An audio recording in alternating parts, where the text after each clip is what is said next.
Yo, what's up, you guys? Rasathi out here in Singapore with Monkey's Uncle K. It's been a while. Yes, like several days, in fact, but this week has been insane and more insanity to come because Monkey's Uncle K is getting married.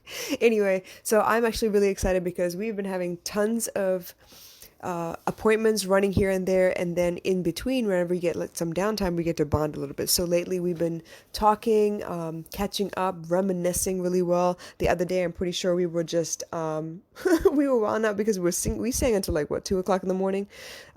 We went from rock and roll to country to old school alternative grunge rock. We went through Motown, like we sang, and we got cut off of Instagram for being live and using other people's music. But whatever, it's all good.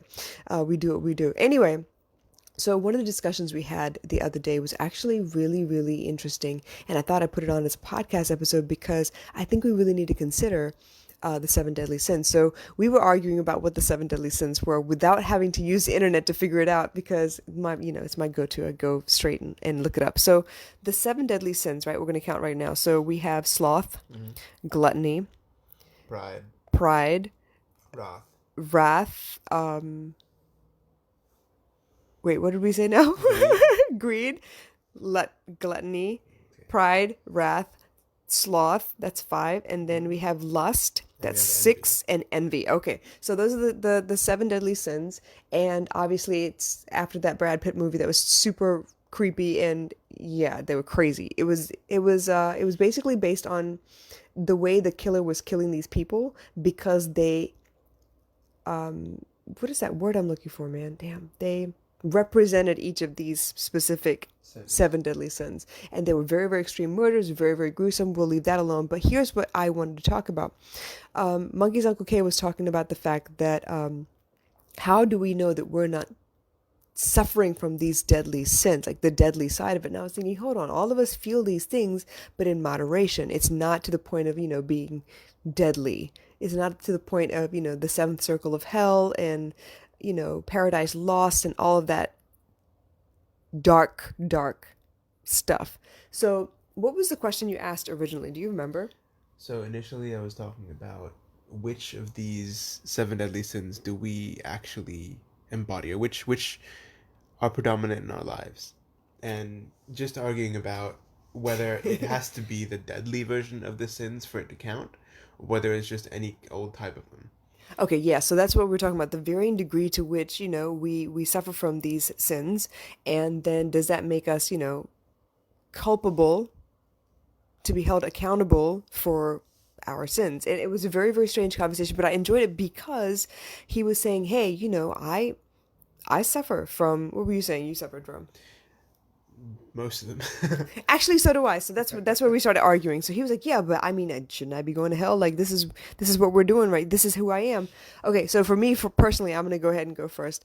I do have varying degrees of envy. I look at other people and I'm like, "Damn, they got it like that, and I can't believe that they're so great, and I wish I was better than that." I do go through envy. But the thing is, what stops me from being jealous to the point of sabotaging other people is the fact that I don't wish ill upon anyone. I look at them like, oh my God, I get a little pity going on. But for the most part, I kick myself and I'm like, okay, you know what? You could do the same thing. You could get close. You might not do it the same way they do, but you could get close if you just put in this much more effort. I start looking at it like, oh my gosh, am I really doing all that I possibly could to reach where those people seem to be? And so, it's not to the extreme of hurting other people. And I think that was the distinction I made, right? So what is it to feel these things, and then for it to be sin level is the fact that it would be hurting other people, correct? Yeah. Or self-harm, So possibly. the effect of it is negative upon yourself and other people around you. So if you think about, let's say, greed, Yeah, everybody's greedy. You always want to absolutely. have You don't want to one share more your bite of food. food, one more thing. You want a little bit more, and that You don't want to spills share into your gluttony as toys. well. Yeah. But the way that it works is, we were talking about it, and I was saying, okay, I have greed as part of me. Yep. I am greedy. It's I part want of. things. Yep. I have gluttony. I have wrath. I have uh, envy. I have. I can't I remember have what the rest of lust. them are I'm not anymore. gonna lie. I have lust, you guys. No play. So yeah, absolutely. I have. a little bit of all of these things. I think all of us have a little bit of all of these things, especially when we're young kids and we don't know what the boundaries are with other people's things and my things. You don't know, how you're supposed to act before the world tells you what you're supposed to do. You want. It's a natural thing to have a desire.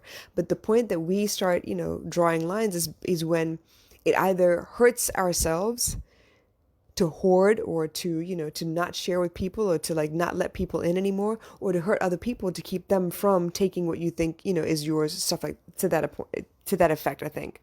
I think it's a little bit more than that as well. Okay. I think it's if these aspects drive you.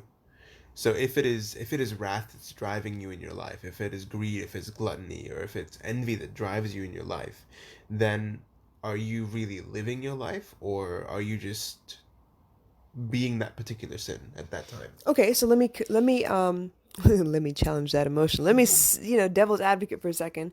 If you're saying that if envy drove my life, am I a good or bad person, basically, right? No, no, no. It's not about being good or bad person. But Okay. are you living your life to the best of your ability? Okay, so yeah, okay. So am I living my life to the best of my ability? Yes. I'm going to tell you right now that envy does drive me a little bit. Mm-hmm. The fact that some people have it, like they have money enough to spend, not have to look at the bill. They have all the time in the world. They don't have to worry about, where to punch a clock or what to do, how do I fit all these things in my day? They have the kind of life that, I envy. I want that life. Honestly speaking, I am kind of jealous of people like Mind Valley founder Vishen Lakhiani, Tony Robbins, right now E.T. the hip hop preacher. I mean, I'm not going to say that I wish I had his life because the kind of life he had to go through to get to where he is right now, yeah, I wouldn't wish that on anybody. But the point is, I do envy those things. So does that mean that I'm not living my life as being driven by envy? Because honestly, yeah, it is. It's driven by the fact that if they can have it, why can't I have it? And now what do I need to do to go get it? Yeah. Okay. So that's like this is the other way around of the conversation that we had. Yes, This exactly. is a That's what I milder want. version of it, though. So if you look at some people, envy leads to stealing. I want what they have, so I'm going to take it. Right, right. And then in that case, you're beginning to go down a different path. Okay. So envy, allowing it to drive you to the point of working harder, to doing better, to reaching higher. Sort of productive envy. Yeah. So it's using it Is as that opposed to it possible? using you. So you Got have it. Okay. control over Okay. it as Okay. opposed to it I like having that control over you. distinction. I'll go with that. So yeah. Okay. Cool. So not letting it take over. It's almost like, from the Players Club, he said, make that money, don't let the money make you, basically, right? So I think it's amazing that we can actually have this conversation, that you and I aren't fighting each other and gritting our teeth.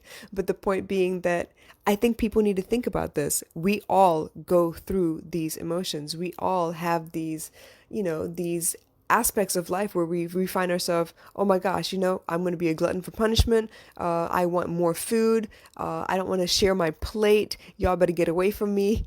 I'm just going to eat the rest of this turkey Thanksgiving. I mean, I'm sure a lot of us felt gluttony over the holidays, right?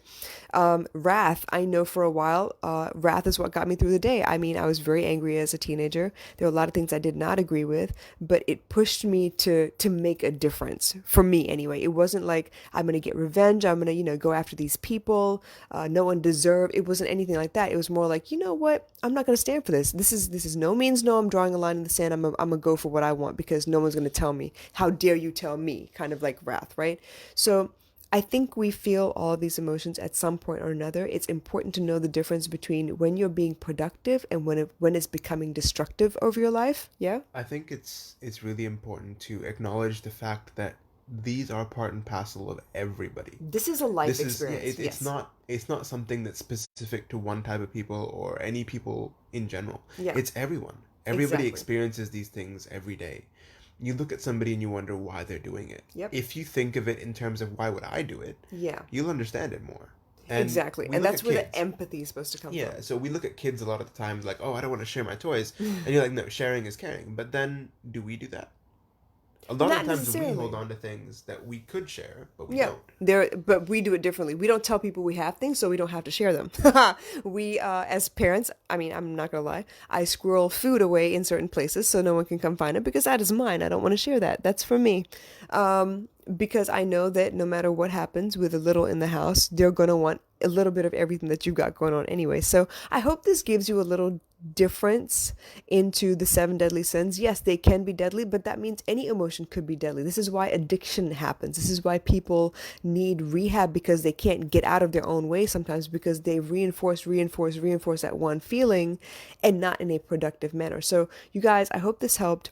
Please DM me with any questions you have. Drop comments in the space below, and I would love to hear from you guys, because this is not one of those topics people really talk about that often. No, it's not a pretty topic. No, It's it's not not. something that has glittery rainbows all over it, but it is a reality. If you There. think that you don't have any of these seven deadly sins or all of them inside you at some point in time, you're not acknowledging who you are. And Yeah, I if you think you're can't lying to acknowledge yourself a who little you bit. are, if you can't acknowledge those things, how can you maximize what you can do?